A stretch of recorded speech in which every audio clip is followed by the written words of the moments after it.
Madam Speaker, let me say that again. Madam Speaker,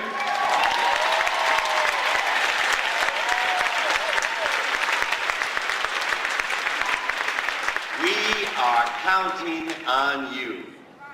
Your powerful voice that we have heard for so long in South Los Angeles, now in Sacramento. And so it is with great pride and honor that I get to swear in my friend, Karen Bass. Karen, would you please come on up? The Honorable Karen R. Bass, the 67th Speaker of the California State Assembly, arrives in the center stage for the oath of office. The oath will be administered by Mayor de la Rosa, and the Bible will be held by Kimball Bass, the niece of Speaker Karen Bass. I, Karen Bass, Karen Bass, do solemnly swear do solemnly swear that I will support and defend that I will support and defend the Constitution of the United States the Constitution of the United States and the Constitution of the State of California. and the Constitution of the State of California. Thank you. Thank you.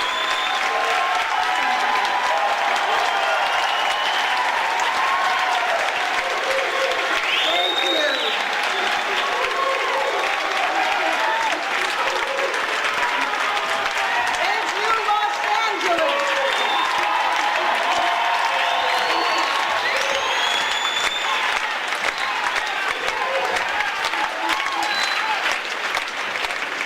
Thank you, everyone. Thank you, LA.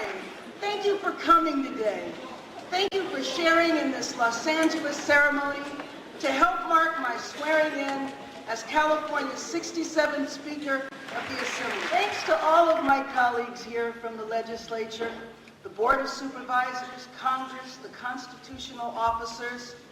To my colleagues in the legislature, I am so honored to serve with you as your Speaker and to serve for you as your Speaker.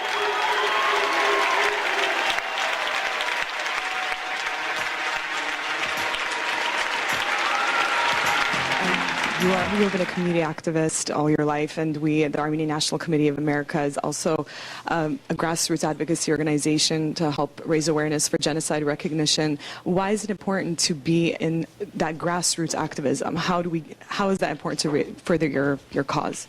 Well, I think it depends on how you view what is needed to change our society and to improve our society. I believe the most important way to improve society is to do it from the ground up.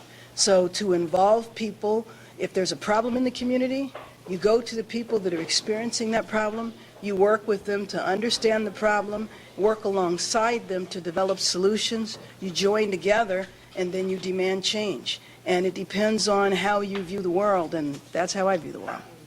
And there's a large Armenian population, obviously, in Los Angeles. How do you plan on reaching out to the Armenian community and other ethnic communities? Well, I've spent most of my life doing that, and I can tell you that there are two Armenian legislators. And the Armenian legislators, Paul Krikorian and Greg Agazarian, one that we do every year on the floor of the Assembly is to acknowledge the genocide that took place many years ago. And I think it's an important day of acknowledgement because there are 120 of us in the legislature.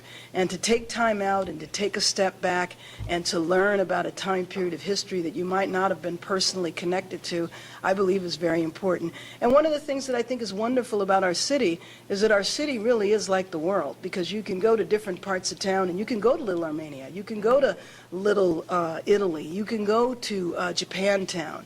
And I think it's an important part, exciting feature of Los Angeles. And speaking of the Armenian Genocide, the governor of California, Arnold Schwarzenegger, has declared the week of April 24th a week of remembrance of the Armenian Genocide. There is currently a genocide going on in Darfur today. The federal government of America has refused to recognize the Armenian Genocide, and if you don't accept the past, you're doomed to repeat it. What is your message of hope to those in Darfur and those who are in hopes of having the Armenian Genocide recognized? Well, let me just begin by saying that the U.S. government has not acknowledged 200 years of slavery, of descendants descendants from Africa that were in this country. So it is of no surprise to me that the U.S. government would not acknowledge the genocide in Armenia. I think that's part of the struggle that we have to wage on a national level in our country. And frankly, I'm really excited that next year we're going to have President Obama